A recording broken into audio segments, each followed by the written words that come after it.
It's time to talk fantasy football. It's time to let them know.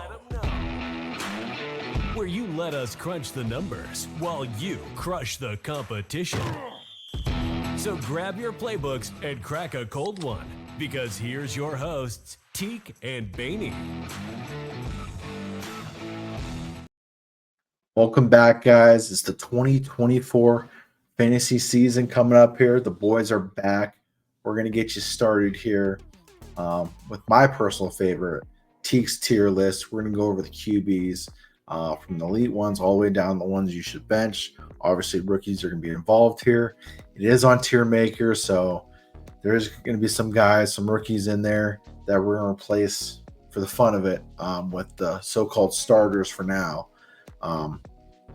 But we'll replace them as I'm talking over those. But let's get it underway here.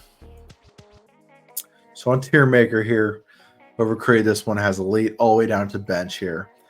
As you can see, we have some guys down at the bottom here. We're going to go off the elite and work our way down here. We're going to go with the simple ones. The S tier guys, obviously Patrick Mahomes is going to be up there. These S tier guys, everyone really knows them. It's not going to be a shocker. It's going to be a quick one segment here with the QBs, obviously. But my S tier, obviously, Mahomes has to be there. Josh Allen for both his arm and the legs, obviously going to be there.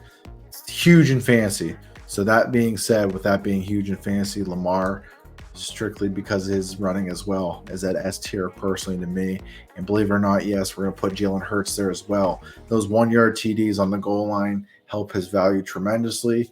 And it's going to hurt, as you later episodes, certain players as well with that. So moving on from that S tier, these A tier players, man. I got looking at these. I'm going to go with Stroud here. Obviously, that offense is totally loaded now from head to toe from receivers. He has a new running back in Joe Mixon as well.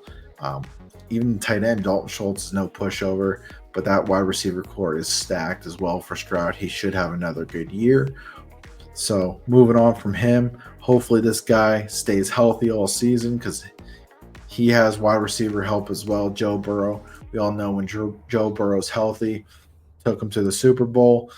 I'd love to see another healthy Joe Burrow, what he can put together this season. And that being said, man, this kid was making a lot of noise when he came back from injury as well. He can stay healthy as well. He has a new addition, new weapon there in Arizona. I'm going to put Kyler Murray up here as well in great. And I'm going to put him there for obviously more than just the arm as well. I'm going to put him for the scrambling as well. That's huge in fantasy football. You can get a QB, a dual threat QB who plays at a high level and can scramble. It's a big deal for fantasy. I know I'm going to get a lot of hate for this next one just looking at the row here. And hey, let me know in the comments below. I'm going to put Dak here. Cowboys love throwing the ball. They're going to continue throwing the ball. CD's obviously the number one priority this offseason, getting him re-signed. They love throwing the ball. That running game is, I mean, Zeke's back, but I don't see that running game being any part of this offense with that running back group there. So I'm actually going to throw Dak in there as well.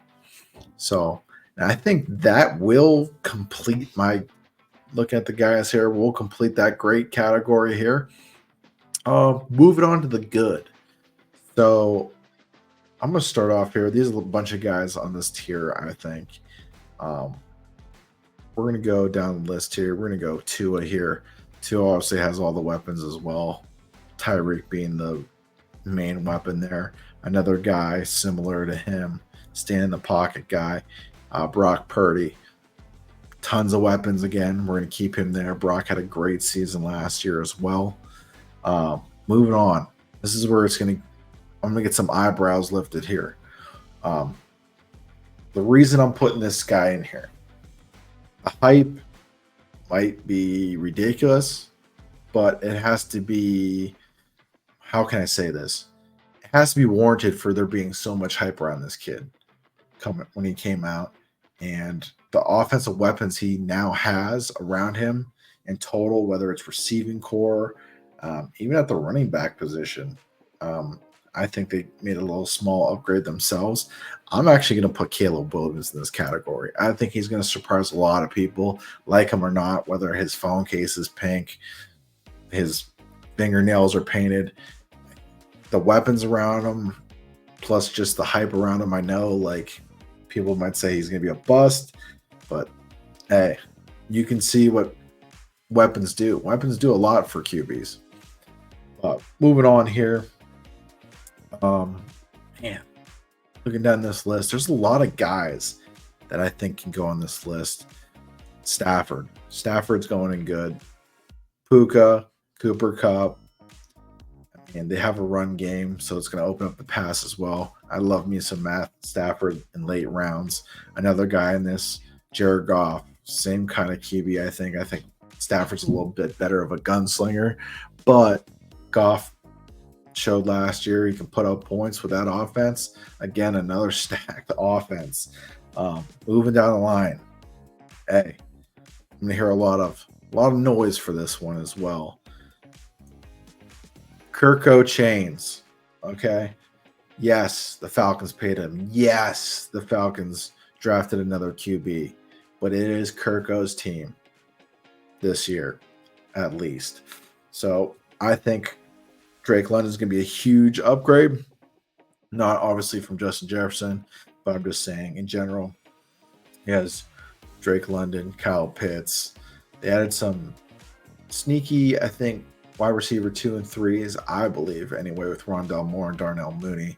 I think this can be a sneaky offense here moving forward, especially Pitts playing that dual role at wide receiver and tight end. These next two are wild cards, man. It's all about health. If these guys can stay healthy, especially this guy can actually be in a great category, depending on, because he came out the start ripping fantasy wise, but health is the main thing for this guy. He was pretty disappointed so far, and I think, man, this guy can be something special if he can stay on the field. So Anthony Richardson is going to go in that good category just because health for me, to be honest. And this guy, another guy who's got in a great system where you might say, oh, well, they haven't done anything lately, but hey, there might be a QB away from making some noise, especially in the playoffs. I'm going to put Jaden Daniels up here. Again, another guy that was hyped coming into the draft. Terry McLaurin. They got a plethora of wide receivers there now. Excuse me. They bring over Austin Eckler as well in the run game. I think, man, I'm excited actually to watch Washington Commander football for once in a long while. Probably since RG3 and Kirko's been there. So I'm excited to see what that offense looks like. I'm excited to see what the Bears offense looks like. Obviously, the Falcons offense. Our offense in the past 3-4 years has been terrible, so I'd like to see us put up some points. But moving on here, I think I'm going to put Jordan Love in the same category. And he can differ too. I mean, I think he's a couple steps away from being great in the great category. I don't have him there yet, even though he has comparable stats to CJ Stroud, just because of CJ Stroud's weapons. I think CJ Stroud's weapons put him in that next echelon where Jordan Love's receiving core is, I mean, let's face it, it's not Diggs, Tank Dell, Nico Collins. It's Christian Watson, who we thought was going to have a huge thing, but it turned out being Dobbs, Wicks, Jaden Reed. So, I mean, he's teetering as well in these two categories here as well for me. Moving forward, like I said, there's a bunch of guys. There's rookies that are not on this list. They don't think they're going to start, obviously, but I'm going to go over that anyway. I'm going to have Geno Smith here. It's a make it or break it year for Geno. I think they were teetering about what they wanted to do with Geno Smith, and I think this is like the make it break it year. I mean, his wide receiver core is, I'm saying this about the whole league, it seems like. Everybody has 3 deep now, it seems like, with Metcalf, Lockett, and Jackson Smith. It's crazy. And Kenneth Walker is low-key one of my favorite running backs. For some reason, health is a big thing with him as well, but that dude's a bruiser, and I like their offense. I really do. It's just Geno Smith has to be that gear that gets them going. Another guy who fell, and I hate to say is going to fall for me, is Justin Herbert. I hate it because I love the guy as a player. They just cleaned house completely. And I don't know what that offense is going to look like at all. I think it's going to be very run heavy and very college-esque play style to begin with. I just don't know what that offense is going to be. Yes, he's a very talented guy. You can say, oh, well, Brady didn't have top-notch receivers, and look what he did. But the system that Brady was in as well helped him out in those situations. You can say that it's all Brady and no Belichick, but Belichick does get some credit for his system was in place that they can plug and play guys as well. Because you didn't see that too much in Tampa Bay because they had Mike Evans and Chris Godwin, and obviously Gronk moved over there, so that offense was stacked. But I don't know. I just don't want to. No part of the Chargers this year, in my opinion, for myself. But moving on here, different offense that's been reworked here. They got rid of Calvin Ridley, brought in some talent through the draft, and signed Gabe Davis as well. Got Brian Thomas. Trevor Lawrence got to show me something. I mean, yeah, they started off the season hot as a team, but fantasy-wise, Lawrence is pretty low on my list here. With that being said, a bang for your buck guy, man. It's either he's slinging the rock. I got Baker in that same tier. Again, has a receiving core. Rashad White is low-key. I like Rashad White as well. I love the energy. I know it has nothing to do with fancy, but love the energy Baker brings to a team. And I can't believe it. I'm gonna roll with Baker in that slot there. But another guy this guy, it's so hard to place Aaron Rodgers here, and he's solely placed here because of injuries. This guy can literally, healthy for a full season, could be any of these tiers. But I have Rodgers in this tier just because of age, and obviously injuries are catching up to him left and right. Bainey last year talked about, before we even got in the season, his injury protocol. First game, injured.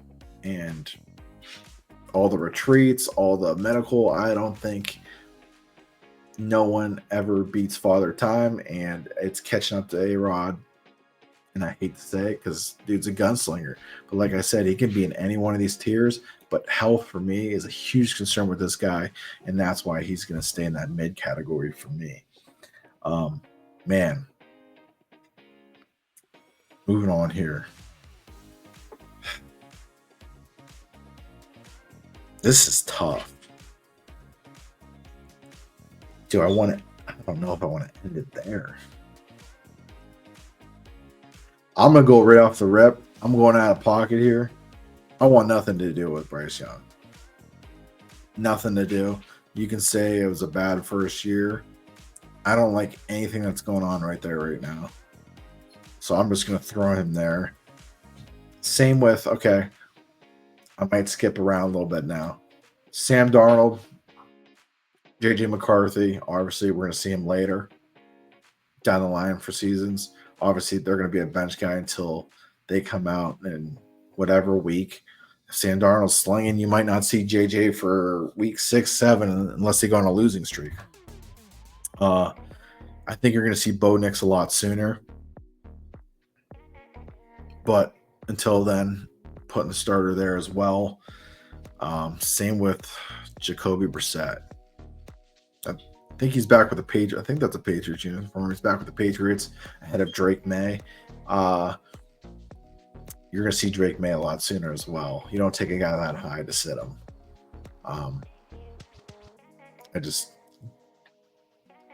I think a lot of people don't like Drake May. I think he's going to surprise a lot of people. I really do. But like I said, he's going to sit back and learn a little bit. So that's what we're going with there. I want nothing to do with this guy whatsoever as well. People were praising this guy last year because of what he can do with his feet. I'm not a buyer. I haven't been a buyer about Daniel Jones. I want nothing to do with it whatsoever. Man.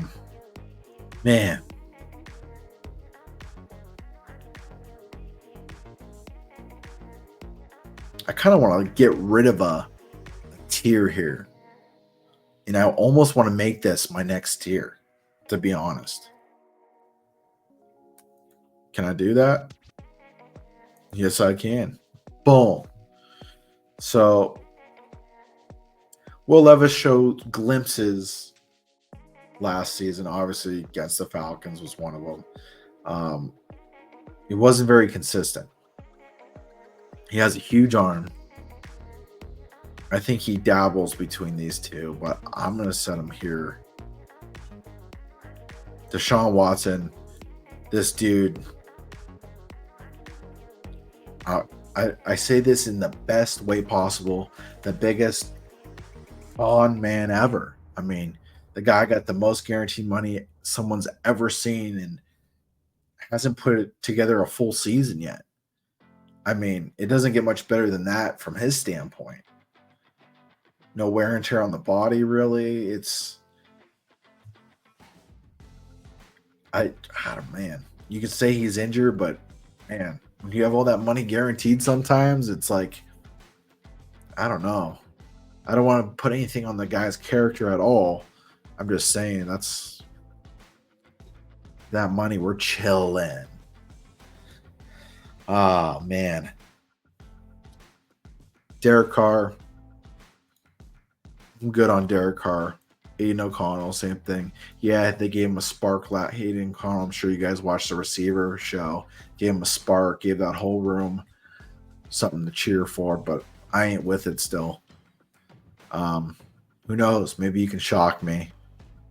But he might be a fan favorite after the whole receiver thing, but Russell Wilson, man.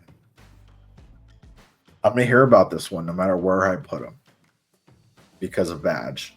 I can put him at the top spot. I'll hear about it from Badge. I can put him at the low spot. I'll hear it from Badge. No matter where I put this guy, I'm going to hear from Badge. So I'm not a Russell Wilson believer.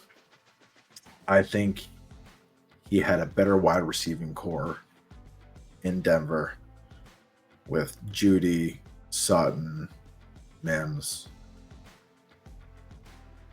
Who knows? Maybe it was the system. But I do know if Mike Tomlin does not have a winning season, Russ will be the first to go. I do believe that, and I strongly believe that. Because there could only be one common denominator for that. Because look what Tomlin's done with less talent. And so if Russ has turned the ball over, you might see Justin Fields. And that whole drama with Justin Fields is going on with returning kicks or punts or whatever. And he's saying that no, he's here to play QB. But I don't know. I know I'm going to hear about this from Badge, but I don't see that offense. I think it's going to be a more run-heavy offense. You got Arthur Smith there, for God's sakes. He's running the ball straight down the pipe. It's almost like high school football. Just run the little play actions here and there. But we'll see. Maybe Arthur Smith surprised everybody. He's a way better OC than head coach, and even though he was calling plays for Atlanta at one point, I'm just glad he's out of Atlanta. Badge thinks it's a great pickup. I don't know, but I like where this list, in my opinion, is where it's at. The wild cards in this factor that can jump. If you ask my opinion, hey, what's one of these QBs that can jump maybe 2-3 tiers? Well, Rodgers is one of them, depending on health. Another guy that can jump 2 tiers. I think this dude can be an elite QB. I really do. I really think Anthony Richardson can be elite. It's just both. It's because the scrambling with him and his arm talents, he got a cannon. So I think those two can jump tiers depending on health. I'll never count out Rodgers. I will never count out Rodgers.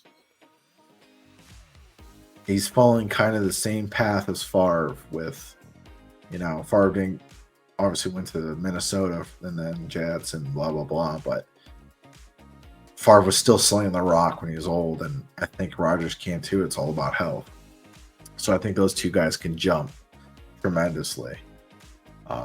The biggest surprise out of this list that people are going to probably be shocked about, Kyler Murray. I mean, him with Trey McBride, now you're adding Marvin Harrison Jr. over. Man, I think Kyler Murray, if he stays healthy as well, can put a huge season together. And I'm just excited for football, guys. But again, thank you for tuning in on the first episode back for the 2024 season. Let me know in the comments what you think. Who do you think should move up? Who do you think should move down? We love the feedback because everybody has their own opinion on strength of schedule, all that, their weapons. So please leave a like at the bottom of this video. Leave a comment what you like, what you didn't like about the list, and we'll see you on the next one.